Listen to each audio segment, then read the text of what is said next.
for this next panel, we're going to bring up our moderator first. He is the co-founder and CEO of The Lives of Men, a personal development, wellness, and community platform that helps men navigate modern masculinity. He also was previously the Global Chief Impact and Inclusion Officer at BBDO Worldwide. Please welcome, and he wanted to be an NBA player when he was a kid. Give it up for Jason Rosario. Woo-woo! Nothing but net. Okay, next up. She is the head of people and workplaces at Digital Asset, where she leads the company's global talent, culture, and workplace strategy. She has also led teams at Google, Disney, and Vice. And when she was little, she wanted to be an entertainer. Please give a warm welcome to Daisy Auger-Dominguez. Our next panelist is the executive director at Russell Reynolds Associates. He previously worked at Ernst & Young, PwC, Aon, and the NFL.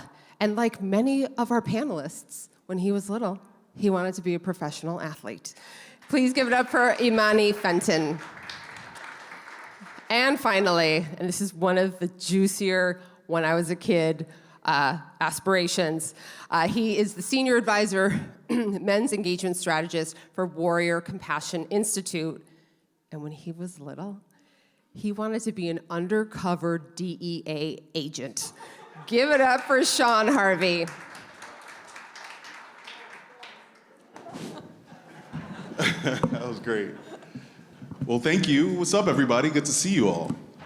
Come on, you just came off a break. Thank you. We were just talking about the fact that so grateful to be the first panel right off of a break, because energy was a little bit stagnant. So look, I want to give this panel and this conversation a bit of framing. Disengagement from men cost the global economy approximately $1 trillion. Sit with that for a minute. In terms of productivity, in terms of absenteeism, in terms of turnover. And companies continue to invest. They continue to invest in wellness programs. Unfortunately, though, men, half of the workforce, don't engage, hardly engage. And so we tend to blame men for that. We tend to look at them and just say, oh, it's just men being men. But what if instead we looked at the design of those programs? It's not men, it's the design of the programs. So let's not blame men when what we need to start doing is thinking about male psychology and the what's, the whys, and the hows men actually do engage. So today's conversation is about that. It's not about creating more programs or thinking about what we need to do to invite men into the conversation. It's about how we turn the lens on organizations to design differently. And that's why it's a systems conversation. You've heard that term used over and over. So let's talk about how we decrease that opportunity cost. So my first question, thank you all for joining me, some esteemed panelists here, my friend Daisy. The first question for all of you is, sorry about that. How do we normalize men investing in their inner work just as much as they invest in the outer work, whether it's professional, skill building? How do we incentivize them to look at that internally? So we'll start with you, Daisy. Hi, everyone. If I sound a little particularly hoarse, is that I'm in week 2 of this flu that's going around that just doesn't want to go away, and so I'm still in recovery mode. But I'm absolutely thrilled to be here and love that Jana and the team have built this. It's a really interesting question, Jason, because when designing offerings in organizations, we tend to think about the things, right? Kind of the library of offerings. And when it comes to offerings like benefits and wellness programs, it's kind of a library. You get PDFs, and you get links, and you get hotlines, and you get programs. But many men I've found, they learn to operate not necessarily in a library formation, but they learn to operate with tools. And we don't frame these as tools many times. And we also don't frame it as pathways for what's next. We frame it as sort of these concessions and these things that you have to do because there's something that's failing in you. And I don't know about all of you, but for most humans, and I've found particularly with the men that I've worked with, when it feels like to get access to something, they have to confess to a frailty or confess to something negative, they're not going to touch it. But if you frame it as something that's going to give you competitive edge, then that sounds different, right? Then and these are the same offerings, but it is in how we frame, how we design, right? Language matters, design matters, how we engage in these conversations, and how we design offerings and programs that are not these standalones, right? Think about mental health days, think about mental health programs. They feel like these standalone offerings versus how about integrating it into everyday workflows so that it is part and parcel to what it takes to lead and to execute and to deliver at your highest capacity. So that, it's a high-level way of answering your question, but I think it begins with the design and the language and the understanding the pathways that different individuals take, and that what we offer sometimes feels too pedantic or too much like a library of offerings that feels like a frailty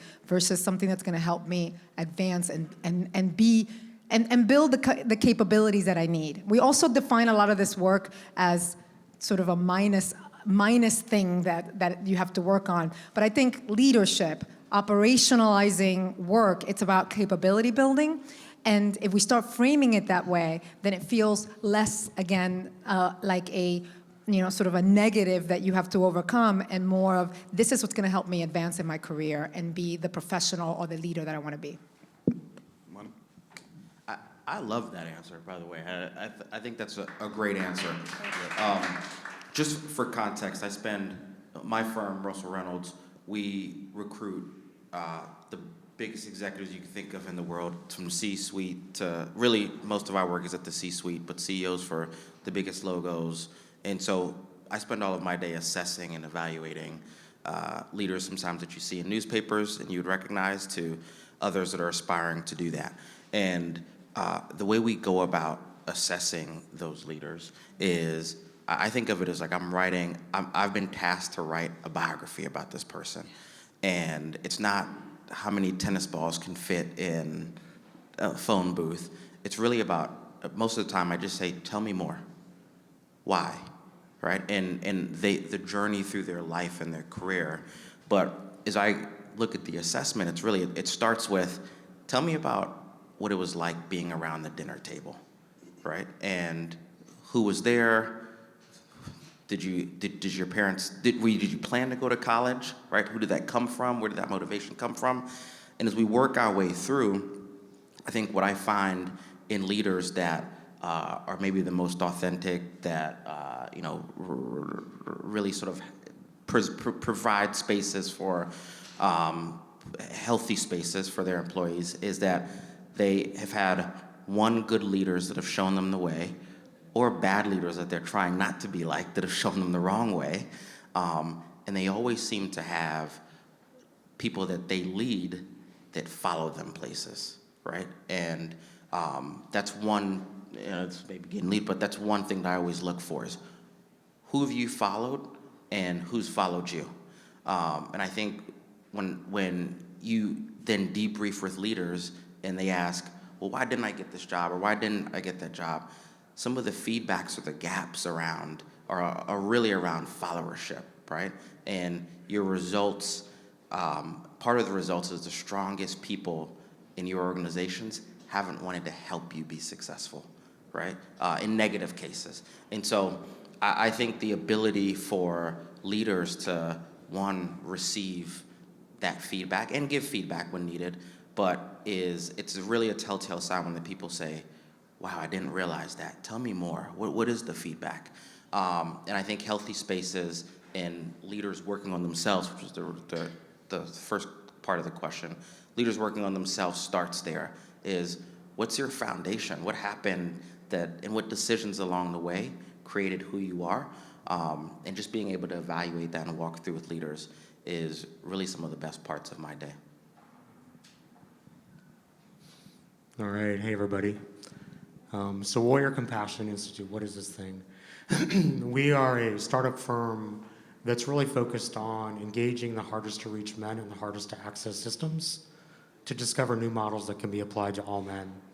So that includes police, military, defense, government, finance, tech, energy, as well as evangelical communities, conservative communities, and I do part of my work is in counter extremism. So how do we prevent radicalization of American men and boys? So we look at it from that perspective. And so from that angle, I just want to give an example of where I saw success. And so when I was after I left New York and I moved to DC, I started this thing called Men's Soul Adventures DC. Didn't know how many guys would come out. First day, within 24 hours, 52 guys signed up. Within 3 months, 180 guys went to 4 other cities, and then we got to 330 guys within 3 days. So I got smart, and I'm like, okay, why? Why soul adventure? A third of them said, I just wanted a different type of adventure, and this sounded interesting. A third of them said, I wanted deeper connection with men that went beyond the superficial. And a third of them said, I just wanted a place for deep conversations, and I wanted to be able to talk about spirituality and faith in a way that I could answer my questions without going to church. And so what that told me, and I'm going to apply it now to systems, what that told me is, one, sometimes we overprocess, overcomplicate, and try to figure this out, and we speak from the logical mind. And I think for guys, it's when we speak to the deeper yearning, and we articulate and we give the invitation to come into your own humanity. And so when I'm working with a cop, when I'm working with a DEA agent, when I'm working with whatever, I'm speaking to their humanity. It's taking the threat down, it's taking the fear, and it's making an invitation. And I think that so much of this work is not about programs, it's about invitation and permission. When we can give the right invitation that guys can hear and the permission to come in and be vulnerable without calling it vulnerability, that becomes the opening. I love that. And I often say that we tend to conflate vulnerability with transparency. Two different things. We can get into that later. But I want to stay with you for a minute, Sean. And I just want to take the Band-Aid off for a minute here, right? Because if we're honest with ourselves, everyone in this room is in the same echo chamber. We're on the same wavelength, right? We're all thinking about this stuff. And to your point, you spend most of your time with people that we would call being on the fringes, right? Extremists, people that are in law enforcement. And I find that we don't spend enough time thinking about male psychology and what is the thing that causes those men, one, to adopt those ideologies, but then how do we invite them into the conversation? And so that's what I'd love to hear from you is how do you engage men through the lens of male psychology in a way that doesn't make them feel like they are adopting someone else's agenda? Right. So what I call it is dude psychology. And from that place, one, whenever I'm engaging, especially with someone who's radicalized, and I have to also admit, part of what got me on the work of radicalization was that my ex-boyfriend was on the path to radicalization. So I got to sit at the kitchen table and go, as a progressive New Yorker, I don't get this. How do I understand this? And it was really an education that I had to separate.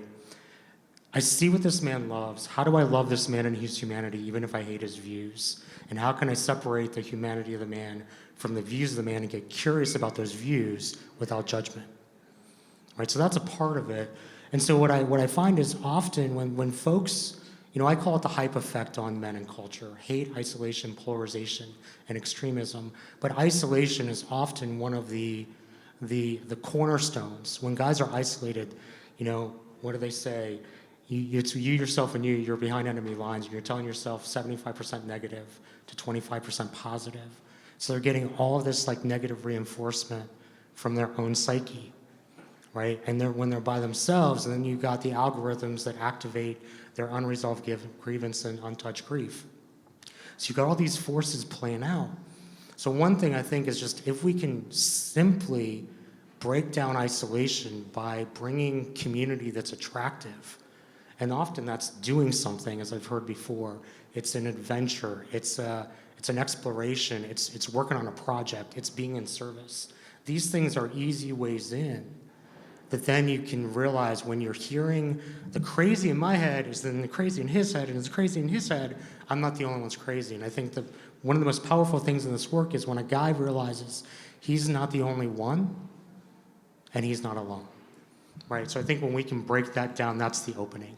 It's practicality over aspiration. And usually in the companies that I speak to, guys typically go, Sean, this is great. These aspirations are great, but give me something practical and real, and let's get out of leadership speak and corporate speak and get into human speak. I love that. Emani, I want to come to you. You started to talk about the way that you evaluate talent. So I want to get to first principles, right? If we're in this room talking about how we get healthier men at work, you're at the front lines of that, right? You're assessing leaders, and we all know that culture sort of cascades down. So from your perspective, what are the markers, what are the leading indicators of a male leader being able to create psychologically safe spaces in his organization and with his team? I started talking about that a little bit, and so much of it is followership, right? We all know the bosses that if they called you today, you would pick up and follow them, and we know the bosses that you would send a voicemail and call them back maybe a month from now. And so most of the assessment is really, again, it's literally tell me more. I probably say tell me more. It's probably the thing I say most in diving further. But some questions that I always ask are, tell me about someone on your team that you're really proud of, that your involvement in their life, that you're really proud of the outcome. And I just listen to what people say. And sometimes people say this person was struggling and now they're doing great. Tell me more, right? Why? What did you do, right? And so the journey through that allows me to understand, is this someone that was already on, going to do good, or did this leader actually have an impact on their life? I often ask people, what is something that you do as a leader that you think is better than anyone else, right? And I listen to what these answers are. And sometimes you hear the most remarkable answers, right? I was talking to a leader who says, whenever I travel somewhere and I visit my teams, I have my meetings with my direct reports, but I always put 10 minutes on the calendar, and throughout a year I try to hit everyone, or as many as I can, of people that are just in the middle to the lowest point in an organization. And tell me more. Why do you do that?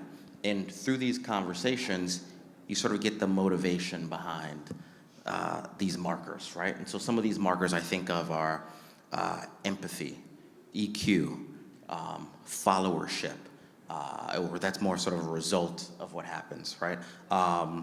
And just consistency, right? I think part of healthy behavior, particularly in the workplace, is that when I do this, my boss or whoever will respond in that way, right? And when you've got consistency of leadership and someone's sharing their consistency of leadership, I see that as a positive leadership marker.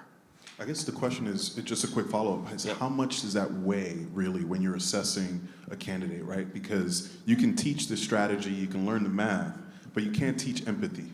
Yep. And so how are you solving for that in real time when you're looking at candidates? And how much does that weigh versus technical ability? It weighs quite a bit. I mean, you got to have, it's yes and, right? So you've got to have both. And I would say, even more so than what you're telling me is it's a dot connection exercise. And so I just asked you a question about the person you're most proud of. There's a chance that I will talk to that person at some point in the process and you won't even know, right? Or the leader that you're most, folks that have worked with you, reported to you, along the way, if I'm gonna put you into a job, I've connected the dots between 6 or 7 people who can tell me whether that was all horse manure or whether that's actually your authentic self. And so the evaluation isn't just what you tell me, but it's actually people sharing, this is what it was actually like to work with this person or work for this person or to have this person reporting up to me. Yeah, thank you. I want to come to you on this, Daisy. So when you're looking at organizations and navigating, because you have across many different disciplines and industries, navigated companies through moments of tension and change, what happens when you have a male leader that is able to create or not create a safe space for their team, that leads with empathy and emotion, is self-aware enough to know when to lead from the front and when to lead from the back? What happens in either case? Well, the obvious is that if you have a well-regulated leader, your team will be happy and well-regulated, right? And I should say, and my fellow panelists describe their work, I build and execute HR practices, right? That's the simplest way to describe what I do. But my mission is to make workplaces work for everyone. And that includes the male colleagues and leaders that are part of our teams. And what I have noticed over the course of my career, and for many of us, I don't know if you've had these aha moments where as a junior employee going up the ranks, you tend to look at leaders who are not emotionally regulated, who are not leading well, who are not the ones that develop followership, and you just think that they're just bad people, right? Like, it's easy to just say that's just a bad leader and it's a bad person, and it is the depth of their experiences and who they are that for many of us we don't really get to understand. And for HR teams whose responsibility is to support the health of an organization, it's important to recognize that an unregulated leader, especially an unregulated male leader, in moments of tension, but also in moments of regular day-to-day, the result of that, what they do is that they unregulate their teams, right? Is that if they do not learn how to metabolize stress, they transmit the stress to their teams. And what that results in is teams where you get agreement but not commitment, right? You get tensions that are in the air, but no one is willing to speak about them because they're so afraid of what the repercussions could be. And what you get is then less commitment, less ideation, less support, less identifying of fault lines that could be damaging along the way. So I know we tend to think about innovation as the biggest loss. I look at operational friction as the biggest loss, because that's what results in organizations not delivering on their products. That's what results in organizations not being competitive enough. And it doesn't always come from poor project planning, right? It fundamentally comes from leaders who understand and who manage not just work output, but energy, right? I am now working for a wonderful organization with a lot of engineers, and my team has the most involved agile planning process I have ever been through. And when you get HR people that can manage Excel spreadsheets, you're like, hallelujah, right? And I have a team that spends bi-weekly hours managing a project planning chart, Jira, like point by point on everything that they're working on. And I was so wowed and went through it the first week and thought, wow, this is what I've always wanted to do, be able to align a global team to know exactly what everyone's working on. And then I had an aha moment. I said, wait a second, we're managing against output, which is fantastic, but I want to know the energy that is being spent on these points. Are we resting and replenishing enough so that we can pause and figure out whether what we're doing is even the right thing to do? And an unregulated leader doesn't pause to think about these things. So you're not managing the energy, you're not managing capability, and you're not assessing for it when you're selecting senior talent in your organization. And so part of the work that has to be done is not just the assessment, but it's also building in these systems. It's asking these questions, and it is integrating it into the operational workflows so that it becomes part and parcel. But if you're not in a mental state where you can think about that, then you can't institute these practices to get the best out of your teams. And that's why I love being on panels with Daisy, because she just sets me up for the next thing. So thank you for that, Daisy. And this is a perfect segue into systems, and before we get there, I just want to, remind you that we're going to open it up to questions, so please drop your questions in, is it Cydio? Is that what it's called? Slido. And I'm going to read off a couple of some data points to just kind of ground this part of the conversation before we go into a systems conversation. So to pick up where you left off, teams led by men who actively engage in wellness resources report 34% psychological safety scores and 21% better team performance metrics, right? So results matter.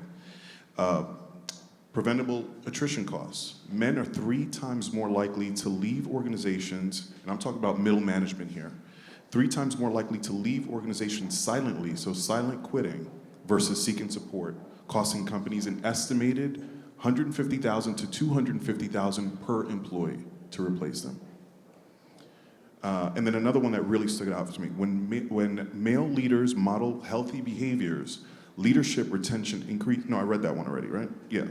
Leadership retention actually increases 27%. So again, all the data points to why this matters. But systems, we talk a lot about men and boys and them being in crisis, right? And one of the reasons why we connected so deeply, Sean, in our conversation is because we believe that this work is more than just creating spaces for men and boys to thrive. This is really about saving what's left of our institutions, right? And so that requires systems level change. So when you think about systems levels change and how you approach your work, Sean, I'm curious to hear from you, how do you look at it and how do you approach it from an individual, group, and then systems level? Yes, I want to just piggyback and connect back to when you said energy. And so I think what we're not talking about is the energy of the change agents and their attitudes towards men, right? Because that's gonna dictate, and I often ask people who want to do this work with men, do you love men or do you have contempt for men? Are you trying to fix them or do you want to stand with them in their healing? Those are two very different orientations of how you can approach and what men are going to receive. Because we are sensitive creatures who often can't understand what we're sensitive about. We're still sensitive, we're going to react. Stop reading me. Stop reading. And so the first is I always ask myself, in doing this work, first and foremost, what's my attitude? What's my perception of men? What am I here to do? And then two, I look at it as the skill of this work is one, to understand dude psychology, not the clinical kind, but the universality and complexity of men across cultures, right? That's first. And then understanding individual transformation. What does it take for someone to transform and heal? And so I was the head of personal transformation and well-being for Eileen Fisher. So every time I go into a police department or a federal agency, I'm bringing the Eileen Fisher way into the mix, talking about flowing, forgiving silhouettes, and all that stuff.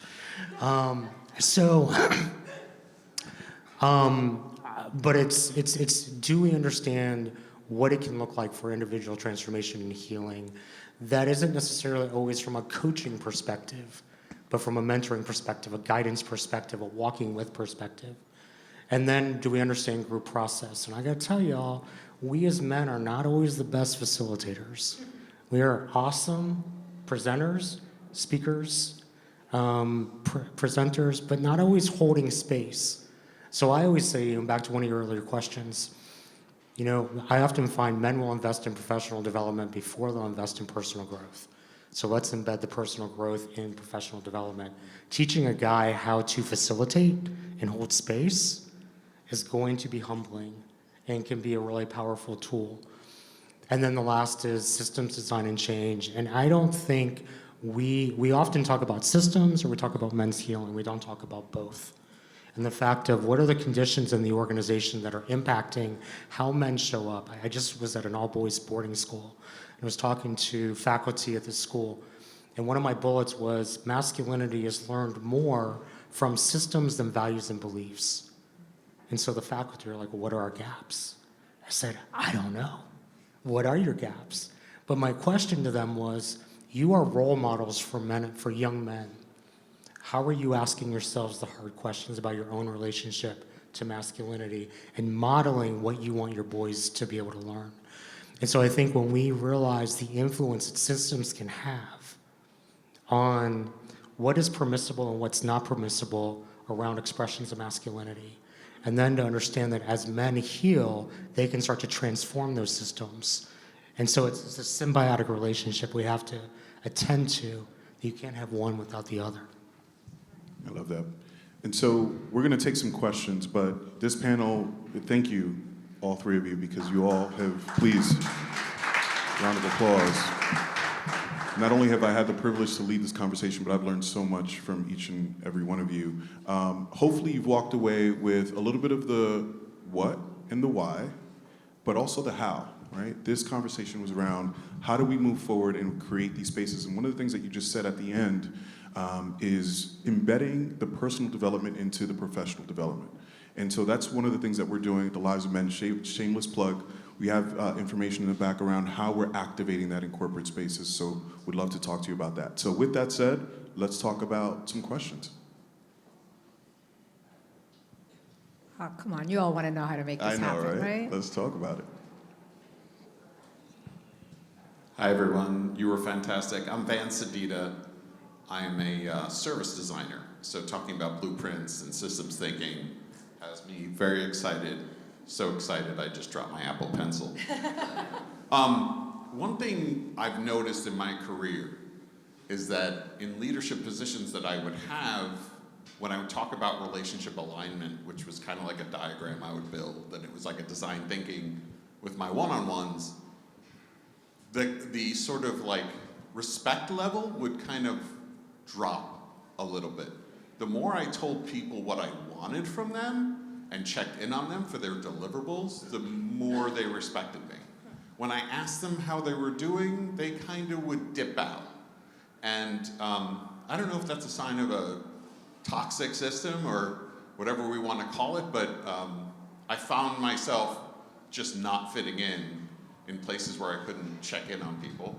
So I just wanted to know if anyone has any experience with that or thoughts. You've just named most workplaces, unfortunately. I thought so. But I love that, and I think, first of all, and I won't diagnose the culture of the place that you were at, but it's a matter of normalizing it, right? And I think part of what I was saying earlier and why I get so excited about talking systems designing and processes is that this doesn't have to be one-offs. This really, the work that we're all talking about today is about getting it integrated into the operational workflows and I call them the rhythms of organization. So for me, everything is about what's the operating rhythm here? What does that look like?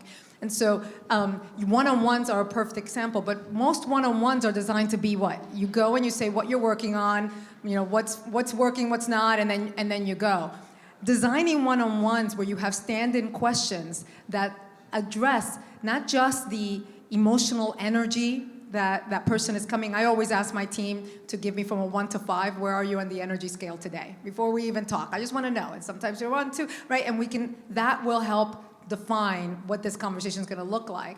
When you integrate into your one-on-ones questions about, not just what went right, but what interpersonal tensions may have come up in the midst of this project, right? What is getting in your way, and how can I help get that out of your way? Like, these are the kinds of questions that help parse out different information than when we tend to use, right? When you do project reviews, right? We get to, again, in project reviews, it's just like, what worked, what didn't, and then we move on. What if we make sure that project reviews include questions about when did we have communication mishaps that impacted this project? When were there, again, interpersonal tensions or teams that were not working well with each other? How do we normalize saying the things so that it becomes part of the operating workflow and not this touchy-feely, as Jana would say, woo-woo stuff, right? That makes people kind of like gloss their eyes under, right? Like I encourage teams to think about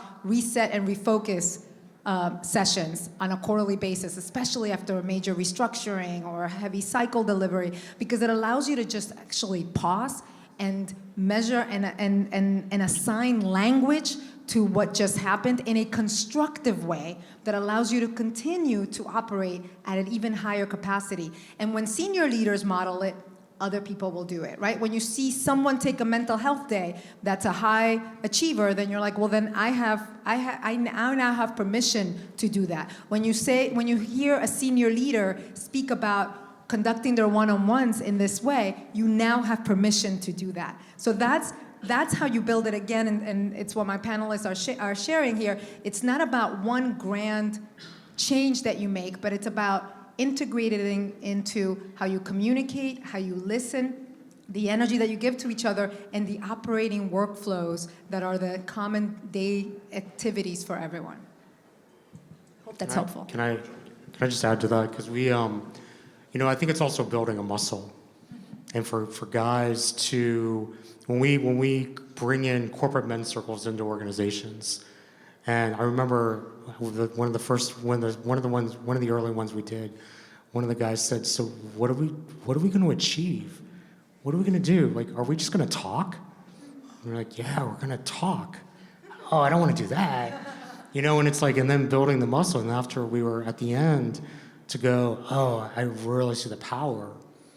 And then you're practicing just being able to talk from a human level, not your role level, and really being able to see each other man to man. And then you can start practicing of how to have conversations across genders as opposed to just with men. So I think it's like an opening of just the invitation to the muscle development. And piggybacking off of that idea, and this question's for both Daisy and Sean, when you think about the way you talked about systems, and I think we'd all agree that healthier men at work is also healthier women at work. Mm-hmm. And how do you engage in conversations around seeing how the systems of so many corporate spaces are tied to misogyny? And how do you kind of flip that on its head and get people to think about that? That's a big one. Yeah, we don't say the word misogyny in corporate spaces. It is, again, it's a matter of, the context and the culture that you're in, right? Because there's some organizations where, like I said it jokingly, but I'm not kidding, right? The minute you say the word misogyny, a room will fall flat, right? When you frame a lack of access or opportunity given particular conditions or identities, then that becomes a different conversation, right? And so nobody wants to have their hand slapped. Right? Nobody wants to be told that they're doing something wrong. But everybody, I really do fundamentally believe, most of us go to workplaces to do the things that we cannot do on our own. And we want to work with others towards those goals, right? And it's about creating the conditions for that to happen, but we all bring our baggage with us. And so I found in my work, and I started my career as a D&I practitioner and then moved on to have broader roles in HR, and then I found in my role that starting from the construct of this is what's wrong systematically and we're going to solve all of that doesn't really get you a lot. But coming from a place of here's the friction point right now. Here's what's impeding us from doing our best work. Here's what's impeding your colleague who you care about. Right? And this is coming from a place of pursuing good intent here, which is usually a core tenet for most organizations. These are the things, and this is how it's showing up. This is where you get to parse out a little bit of, and here's how your behavior or your decisions or your lack of decisions, because sometimes we think that it's all about leaders being pedantic about their decisions. Sometimes it's the lack of decision. Sometimes it's the absence. I have had so many senior leaders who, in an emotionally unregulated state, just leave, just stop showing up, right? Or they're present there, but they do not lead, they do not manage, they do not conflict resolve in the moment, right? And so those are elements of figuring out when to introduce it. The other piece is that, again, you don't wait until the house is burning to throw water on it, right? So it's how do we, in our onboarding, what are the first things that you do in onboarding? You learn policies and documentation and governance, right? All the things you're not supposed to do. What if, when you're a people manager, your onboarding includes how to resolve conflict, how to identify stress signals, how to engage your team so that everybody is able to speak from a psychologically safe lens, right? What if your onboarding looks like that? And that way you already start building the muscle so that when moments like this happen, it's not I see misogyny happening. Right, and so then when you take it into the men's circle itself, January 21st last year, we would call it navigating the shifting rules and roles around gender. And actually asking guys to be in an inquiry about their own relationship to gender, as opposed to telling them how they should think about gender. And really taking them into an inquiry to say, have you even thought about what it means to be a man, your relationship to women, the role you play? And now post inauguration, it's now called the NEOs, navigating the shifting expectations of men. That still talks about how are you navigating the shifting rules and roles around gender. But within that, Yeah, I mean, I was told when I first started this work by a professor at UC Merced. He's like, "Yo, if you're gonna work with men, there's one rule you can never break. Never ever sound like a gender studies professor." And I have taken that seriously. And so there's a lot of words you'll never hear come out of my mouth, and yet when it's raised in the room, then we can talk about it. Well, Daisy, Emani, Sean, thank you so much for this conversation. Thank you all.